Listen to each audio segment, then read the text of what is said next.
Video शुरू करने से पहले चैनल को सब्सक्राइब करना न भूलें और हाँ, बेल आइकन भी प्रेस करें।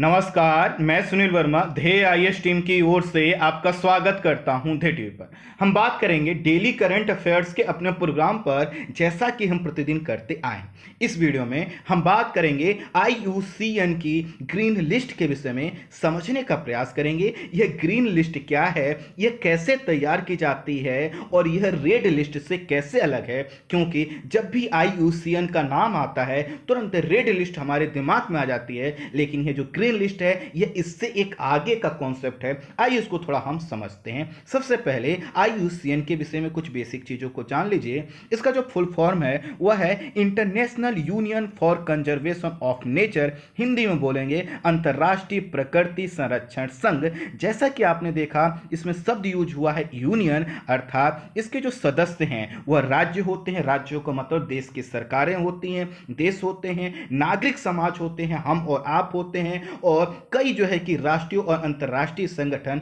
इसके जो है कि सदस्य हैं। इसी के कारण सदस्यों की जो संख्या है वह 1400 है और इसकी जो स्थापना हुई थी वह 1948 में हुई थी। अर्थात यह जो है कि लंबे समय से नेचर को कंजर्व करने का प्रयास कर रहा है। इसका उद्देश्य ही है प्रकृति और जैव विविधता का संरक्षण करना और साथ ही साथ प्रकृति का वह यूज बढ़ावा देना, उस तरीके के यूज को बढ़ावा देना जिससे प्रकृति का सस्टेनेबल प्रयोग हो सके, सस्टेनेबल यूज ऑफ नेचर हो सके। यह कैसे होगा? यह तभी होगा जब हम यह समझें कि आखिर जो भी हम कार्य कर रहे हैं उससे हमारी प्रकृति, हमारे नेचर पे कितने नेगेटिव इंपैक्ट पड़ रहे हैं और कैसे हम उन नेगेटिव इंपैक्ट को कम कर सकते हैं, या फिर जो हमारे यूज करने के तरीके हैं कैसे हम उसको बदल सकते हैं। इसका जो मुख्यालय है वह ग्लैंड स्विट्जरलैंड में है और इसका जो कार्य है वह है प्रकृति और जीवों के विषय में डेटा एकत्रित करना, ताकि हमें यह पता हो कि कहां पर किस प्रकार के जीव हैं। और जब हमारे पास डेटा होगा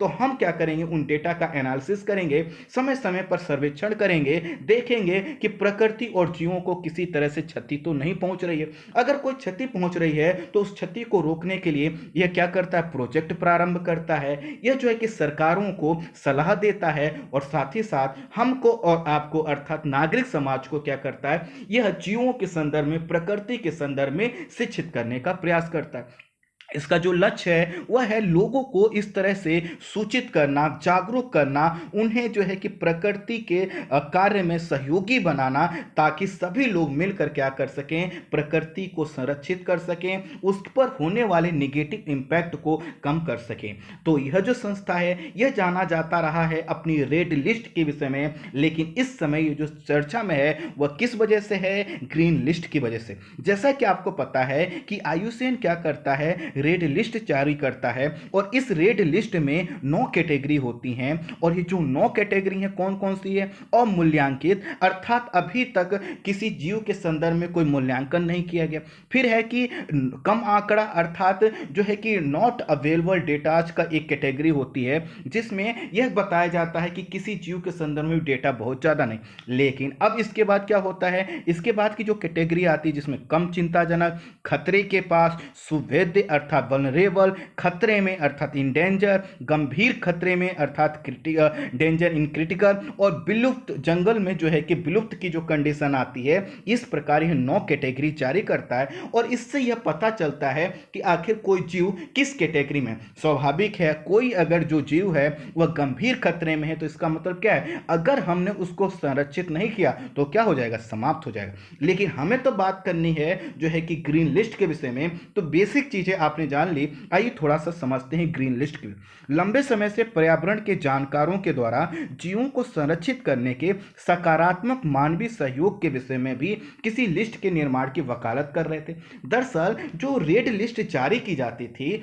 उसमें यह तो बता दिया जाता था कि उसमें जो है कि कौन सा जीव किस कैटेगरी में, लेकिन कभी यह नहीं आया सामने कि आखिर किसी जीव को जब रेड लिस्ट में रख दिया गया तो उसको बचाने के लिए किस पार्क में, किस क्षेत्र में या किस समाज के लोगों के द्वारा क्या प्रयोग किए गए, किस तरह के परियोजनाएं प्रारंभ की गई और कैसे वह जीव जो है कि अपने खतरे की स्थिति से बाहर आया या फिर उसकी संख्या में वृद्धि हुई और उस पर जो संकट बना हुआ था वो कम हुआ। तो दरअसल इसी प्रकार की बात की जा रही थी कि हमें यह भी ध्यान देना चाहिए कि जो हम और आप नागरिक समाज हैं ये मिलकर क्या कर सकते हैं, जिस तरह से प्रकृति का संरक्षण करते हैं तो क्यों ना हम ऐसी एक लिस्ट बनाएं जो प्रत्येक एरियाज की हो, जिसमें हम बताएं कि आखिर हमने या हम लोगों ने किसी क्षेत्र के जीवों को कैसे बचाया। इससे क्या होगा, अन्य क्षेत्रों के लोगों को भी प्रेरणा मिलेगी और साथ ही साथ वहां के जो जीव हैं, वहां के जो नेशनल पार्क हैं, वहां के जो वाइल्ड लाइफ सेंचुरी हैं, उसमें जैसे जैसे लोगों ने सहयोग किया है उसी प्रकार के सहयोग को अगर हम वर्ल्ड वाइड पर ले जाएंगे तो इससे क्या होगा कि कहीं ना कहीं संरक्षण को बढ़ावा मिले। तो जो रेड लिस्ट है उसमें क्या किया जाता था, कैटेगरी डिसाइड की जाती थी किसी जीव की और बताया जाता था इस कंडीशन। इसमें यह मांग की जा रही थी लंबे समय से कि हमें क्या करना चाहिए कि जो वर्ल्ड लेवल पर जितने प्रोटेक्टेड एरियाज हैं, प्रोटेक्टेड एरियाज का मतलब जिन क्षेत्रों को संरक्षित किया गया, जैसे हम कहते हैं national park, wild life sanctuary या फिर बायोस्फीयर रिजर्व, ये क्या है, संरक्षित एरिया है। अब हमने ये जो संरक्षित एरिया घोषित किए हैं उसमें कुछ जीव रहते हैं, तो जब हमने एरिया को संरक्षित कर दिया तो उसमें हम क्या कर रहे होंगे, जीवों को संरक्षित करने का प्रयास कर रहे होंगे। तो यह कहा गया कि हमें उन एरियाज को या उन प्रोटेक्टेड एरियाज को जो है कि चिन्हित करना होगा जहां पर बहुत अच्छा कार्य किया गया। जैसे मान लेते हैं कि आपके राज्य में कोई ऐसा एक नेशनल पार्क होगा, कोई वाइल्ड लाइफ सेंचुरी होगी जहां पर जीवों को संरक्षित करने के बहुत अच्छे प्रयास किए गए होंगे, तो क्या किया जाएगा, उस नेशनल पार्क या फिर उस वाइल्ड लाइफ सेंचुरी को रखा जाएगा ग्रीन लिस्ट में और सबको बताया जाएगा कि देखिए यहां पर यह जो क्षेत्र है ग्रीन लिस्ट में शामिल है और यह जो नेशनल पार्क या wild life sanctuary green list में शामिल किया गया है वह इस वजह से शामिल किया गया है क्योंकि यहां पर रहने वाले लोगों या फिर इसके जो अधिकारी हैं इस नेशनल पार्क के या इसकी जो सरकार है उसने बहुत अच्छे तरीके से इस पूरे पार्क को जो है कि प्रोटेक्ट किया है, इसमें रहने वाले जीवों को संरक्षित किया। इससे क्या होगा, एक पॉजिटिव एस्पेक्ट आएगा। जैसे जो रेड लिस्ट है एक तरह का निगेटिव इंडिकेशन देता है कि यह जीव खतरे में है, लेकिन हमको क्या करना होगा, अगर हम क्या करें, ऐसे ही जो बड़े बड़े प्रोटेक्टेड एरियाज हैं, चाहे नेशनल पार्क हो, वाइल्ड लाइफ सेंचुरी हो, बायोस्फीयर रिजर्व हो, कम्युनिटी रिजर्व हो, अगर हम क्या करें, इनको संरक्षित करें और ऐसे ही क्षेत्रों को हम चिन्हित करके ग्रीन लिस्ट में रखें तो क्या होगा, धीरे धीरे हमारे पास बहुत से ग्रीन लिस्ट में शामिल क्षेत्र होंगे और इसमें उन्हीं क्षेत्रों को शामिल किया जाएगा जिन्होंने अपने एरियाज को, अपने जो है कि वाइल्ड लाइफ सेंचुरी को या नेशनल पार्क को बहुत अच्छे से प्रोटेक्ट किया होगा। तो यह पूरा कॉन्सेप्ट है। आइए इसको थोड़ा टेक्स्ट के माध्यम से कुछ चीजों को और समझते हुए हम आगे बढ़ते हैं। जैसा कि इसमें क्या लिखा है कि यह जो है इसका जो प्रारंभ हुआ था वर्ष 2012 में हुआ था और IUCN ने एक प्रस्ताव रखा, प्रस्ताव संख्या लिखा हुआ है और इसमें कहा गया कि हमें एक ग्रीन लिस्ट निर्मित करना चाहिए और इसको निर्मित करके हमें विश्व के जो प्रोटेक्टेड एरियाज हैं उनके विषय में सूचना एकत्रित करना चाहिए। हमें यह देखना चाहिए कि वहां पर संरक्षण के कौन कौन से प्रयास कर रहे हैं, उन संरक्षण के प्रयासों से कौन कौन से सकारात्मक परिणाम प्राप्त हुए हैं और उनका मूल्यांकन करके हमें पूरे विश्व को अवगत कराना चाहिए ताकि अगर उनके यहां भी कोई ऐसी ही कंडीशन हो, ऐसे ही कोई क्षेत्र हो जिसको वह प्रोटेक्ट कर सकते हैं तो कैसे वह करें, क्या तरीका हो और क्या परिणाम प्राप्त हो सकते हैं, उनको भी जानकारी मिल सके। तो इसी कॉन्सेप्ट को लेकर आगे बढ़ा गया और इसी के तहत जो है कि कहा गया कि जो प्रोटेक्टेड एरिया इस प्रकार के होंगे जहां पर जो है कि जीवों के संरक्षण के प्रयास अच्छे चल रहे होंगे, जहां प्रयास किया जा रहा होगा उनको क्या किया जाएगा, एक सर्टिफिकेट दिया जाएगा। अर्थात यह क्या होगा कि किसी जो नेशनल पार्क है, कोई कम्युनिटी रिजर्व है, उसको एक प्रकार का सर्टिफिकेट होगा और इस सर्टिफिकेट दिया जाएगा यह बताने के लिए कि यहां पर जो जीवों के प्रयास किस तरह से किए जा रहे हैं, उसके क्या क्या परिणाम प्राप्त हुए हैं और भविष्य में क्या क्या हो सकते हैं। और जब किसी क्षेत्र को ऐसा ग्रीन लिस्ट का जो है कि यह सर्टिफिकेट मिलेगा, इसका मतलब क्या है कि पूरे वैश्विक समुदाय को भी इससे सीखने की जरूरत है। अब जो सर्टिफिकेट प्राप्त होगा उसको जो है कि प्राप्त करने के लिए उनका जो है कि परीक्षण किया जाएगा और परीक्षण करने के लिए कुछ पैरामीटर्स रखे जाएंगे, जैसे कि कोई भी प्रोटेक्टेड एरियाज है उसका गवर्नेंस का मॉडल क्या है। अगर वहां पर गुड गवर्नेंस होगा इसका मतलब क्या है कि उस प्रोटेक्टेड एरियाज को प्रोटेक्ट करने के लिए अच्छी नीतियां होंगी। साथ ही साथ इफेक्टिव मैनेजमेंट, अर्थात सिर्फ प्रोटेक्टेड एरियाज नहीं होना चाहिए बल्कि जो मैनेजमेंट होना चाहिए इफेक्टिव होना चाहिए, ताकि वहां पर जीवों को संरक्षित किया जा सके। साथ ही साथ उस प्रोटेक्टेड एरियाज है उसमें उसकी जो डिजाइन और प्लानिंग क्या है, अर्थात कैसे जीवों को संरक्षित करना है यह देखा जाएगा। और फिर देखा जाएगा कि कंजर्वेशन का जो आउटकम प्राप्त हुआ है वह क्या है, अर्थात लाभ कैसे प्राप्त हुआ है, किस तरह से इस पूरे चीज का जो है कि आउटकम हमें दिखाई देता है, आउटकम नेगेटिव है पॉजिटिव है, सब चीजों को एनालिसिस किया। अब यहां पर देखिए थोड़ा सा आप इसको और जो है कि जूम करके और या रोक के वीडियो आप देख सकते हैं, तो देखिए इसमें वही दिखाया गया है कि यह पैमाने हैं, अर्थात कुछ मेजर कैटेगरी हैं 4 और उनकी सब कैटेगरीज हैं, और इन्हीं के आधार पर यह देखा जाएगा कि कोई एरिया क्या जो है कि ग्रीन लिस्ट की सूची में शामिल हो सकता है। अगर ऊपर दिए गए 4 प्रमुख कारक और उसके जो सब कारक हैं उनके आधार पर वह जो है कि खरा उतरता है, तो उस national park, wild life sanctuary या फिर बायोस्फीयर रिजर्व को हम क्या करेंगे, ग्रीन लिस्ट में शामिल करेंगे। और इसका मतलब क्या है कि यहाँ के ये जो ग्रीन लिस्ट में शामिल क्षेत्र हैं इनके जीवों को संरक्षित करने का प्रयास बहुत अच्छा हो रहा है, और भविष्य में सभी जो नेशनल पार्क हैं या जितने क्षेत्र हैं उनको भी इसी प्रकार का प्रयास करना चाहिए। तो मैं इसको व्याख्या नहीं कर रहा हूं, ये सभी चीजें बता दी हैं। 4 प्रमुख जो कारण हैं ये जो आपके स्क्रीन पर लिखे हुए हैं इनको ध्यान से देख लीजिए, आपसे पूछे जा सकते हैं, और इन्हीं की सब कैटेगरीज के आधार पर क्या किया जाता है, डिसाइड किया जाता है। तो जैसा कि हमने बताया कि इससे यह पता चल पाएगा कि आखिर कोई जो एरिया है, जो प्रोटेक्टेड एरिया है जिसको हमने ग्रीन लिस्ट में शामिल किया है, वहां पर कौन सा जीव था कि उस जीव को कैसे खतरा था, उस खतरे को टालने के लिए कैसे उस क्षेत्र के लोगों ने जो है कि प्लानिंग की, वो प्लानिंग कितनी इफेक्टिव थी, इफेक्टिव प्लानिंग होने के लिए वहां पर जो गवर्नेंस का मॉडल अपनाया गया वह कितना अच्छा था, और जब गवर्नेंस का मॉडल अच्छा था तो उससे जो आउटकम प्राप्त हुआ वह किस प्रकार का हुआ, इन सभी चीजों को देखा जाता है। तो देखिए रेड लिस्ट में जहां उनकी संख्या को इंडिकेट किया जाता है कि उनको किसी कैटेगरी में डाल दिया जाता है, वहीं जो ग्रीन लिस्ट है उसमें क्या किया जाता है, जीवों की संख्या किसी एक क्षेत्र में नहीं देखी जाती बल्कि वर्ल्ड वाइड लेवल पर देखी जाती है। एक जीव एक क्षेत्र के लिए कम हो सकता है, लेकिन हो सकता है कि दूसरे एरिया में उसको प्रोटेक्ट करने का प्रयास किया जा रहा, उसकी संख्या बढ़ रही। तो दरअसल ये क्या बताएगा कि आखिर किसी जीव के लिए कितने प्रोटेक्टेड एरियाज हैं, कहां पर क्या क्या प्रयास किए जा रहे हैं। जैसे कि हम उदाहरण लें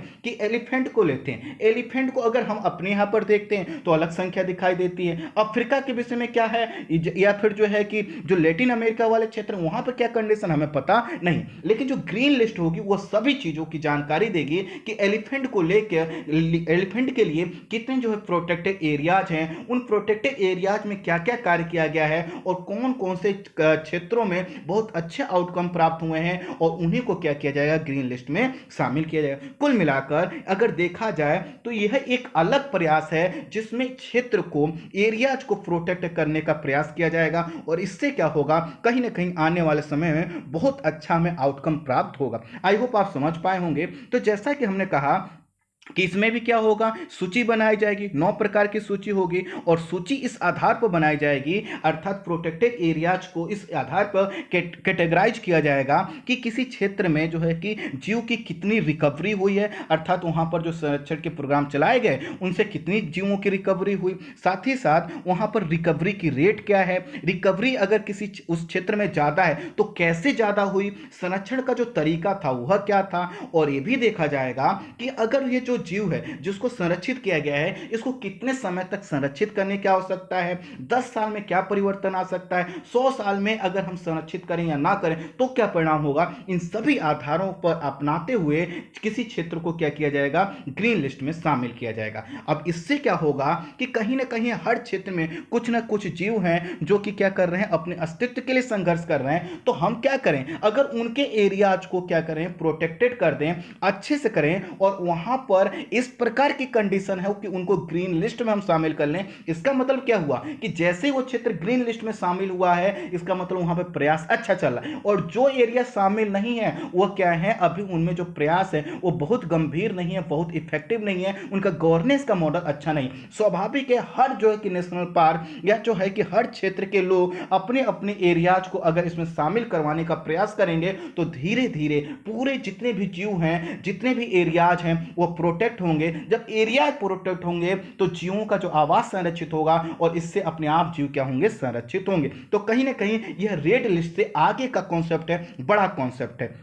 तो इससे क्या होगा, जो 10 लाख विलुप्त होने के कगार पर जीव पहुंच चुके हैं उनको संरक्षण मिल सकेगा। साथ ही साथ विश्व के अनेक भागों में जीवों के संरक्षण के कार्यों का हम मूल्यांकन कर सकेंगे। जैसे अभी हमें रेड लिस्ट में ये देख लेते हैं कि यह जीव इस कैटेगरी में, लेकिन उसके लिए कहां पर क्या प्रयास हो रहे हैं हम इस जो है कि लिस्ट के माध्यम से देख लेंगे। तो यह जो लिस्ट है अभी इससे प्रारंभ नहीं की गई, वर्ष 2014 में इसको पहली बार बनाई गई थी और हर साल इस लिस्ट में कुछ प्रोटेक्टेड एरियाज को जोड़ा जाता है और अभी तक 181 प्रजातियों के संरक्षण और रिकवरी का मूल्यांकन करते हुए 181 एरियाज प्रोटेक्टेड क्षेत्र को इसमें जोड़ा गया। देखिए जैसे सबसे पहले हमने कहा कि जो है कि 2014 में, तो 2014 का जो टेबल है सबसे पहले आप उसी को देख लीजिए और देखिए ये रहा आपका 2014 का। तो देखिए इसकी स्टार्टिंग आप देख सकते हैं 2014 से हुई। तो इसमें देखिए अफ्रीका के क्षेत्र रखे गए, आप देख सकते हैं जितने भी नाम लिख रहे हैं ये अफ्रीका के हैं। और उसके बाद देख सकते हैं आप जो है कि इसमें यूरोप के क्षेत्र, पैसिफिक ओशन के क्षेत्र आपको दिखाए गए हैं, साउथ अमेरिका के क्षेत्र दिखाए गए हैं। ये थे 2014 के। जो सबसे ज़्यादा इंपॉर्टेंट है आपके एग्जाम के पॉइंट ऑफ व्यू से वह है 2021 वाला जो लेटेस्ट वाला है। तो आप देखिए ये जो लिस्ट है आपके स्क्रीन पर है, इसको ध्यान से पढ़ लीजिए। आपको देखिए फ्रांस के इसमें दिखाई दे रहे हैं, अधिकांश जो पूरा पेज है देखिए फ्रांस के इसमें दिखाया गया है, इटली का दिखाया गया है, स्विट्जरलैंड का दिखाया गया है। तो इटली और स्विट्जरलैंड और फ्रांस वाले जो प्रोटेक्टेड एरियाज हैं जिसमें नेशनल पार्क भी हैं, बायोस्फीयर रिजर्व भी हैं, उनको इसमें शामिल किया गया है। ये जो नाम है ये आप जो है कि इसको नोट कर लीजिएगा, इसको लिख के रख लीजिएगा, आपसे पूछा जा सकता है। 2020 में जो है कि ज्यादा क्षेत्र को शामिल नहीं किया गया था, आपके सामने 4-5 नाम है, इन्हीं को इसमें शामिल किया गया था। 2019 में ज्यादा किया गया था, खैर पुराना मत रखिएगा याद, लेकिन 2021 का जरूर याद रखिएगा। तो आई होप आप समझ पाए होंगे ये रेड लिस्ट से आगे का कॉन्सेप्ट है जिसमें एरियाज को जो है कि प्रोटेक्टेड एरियाज को जो है कि और उसकी इफेक्टिवनेस के आधार पर कैटेगराइज किया जाता है। यह देखा जाता है कि आखिर कोई जो है कि biosphere reserve, wild life sanctuary या जो है कि यह नेशनल पार्क किस कंडीशन में है और वहां पर कैसे और अच्छा हम प्रयास कर सकते हैं। जो अच्छा प्रयास कर रहे हैं उसके विषय में सभी को सूचित करने के लिए इसमें ग्रीन लिस्ट में उसको शामिल किया जाएगा। आई होप आप समझ पाए होंगे। इसको संक्षेप में इतना ही रखते हैं, इस वीडियो में इतना ही। Thank you so much.